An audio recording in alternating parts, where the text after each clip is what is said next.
So in the modern world, we know that information is valuable, but knowledge is what has the most value for you and your clients. And so the more you examine what's happening, the more you'll realize that what your business is a knowledge factory.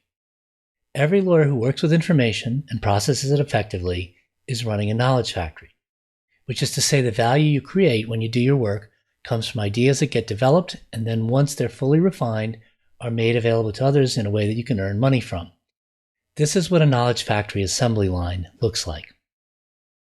For lawyers, a knowledge factory looks more like this.